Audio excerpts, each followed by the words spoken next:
Chacun sa chimère, sous un grand ciel gris, dans une grande plaine poudreuse, sans chemin, sans gazon, sans un chardon, sans une ortie.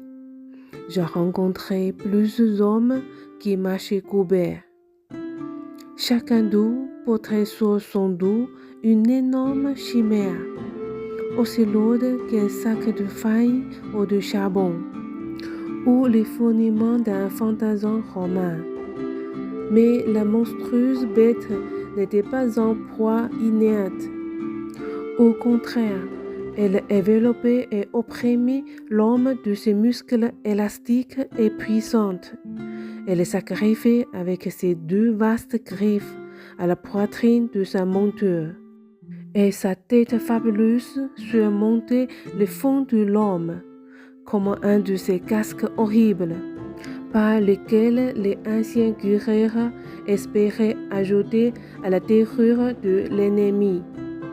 Je questionnai l'un de ces hommes, et je lui demande où ils allaient ainsi.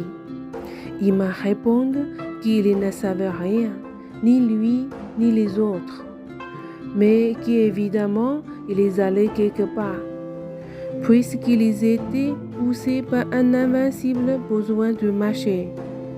Chose curieuse à noter, aucun de ces voyages n'avait l'air irrité contre la bête féroce suspendue à son cou et collée à son dos. On nous dit qu'il la considérait comme faisant partie de lui-même.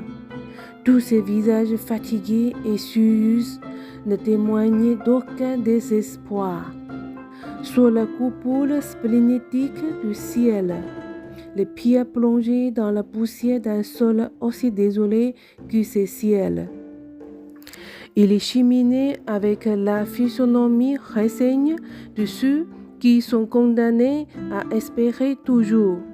Et les cortèges passaient à côté de moi et s'enfonçaient dans l'atmosphère de l'horizon, à l'endroit où la surface arrondie de la planète se dérobe à la curiosité du regard humain.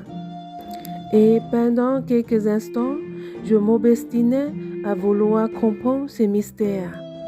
Mais bientôt irrésistible indifférence s'abattit sur moi, et j'en fus plus lourdement accablé qu'ils ne l'étaient eux-mêmes par leurs écrasantes chimères.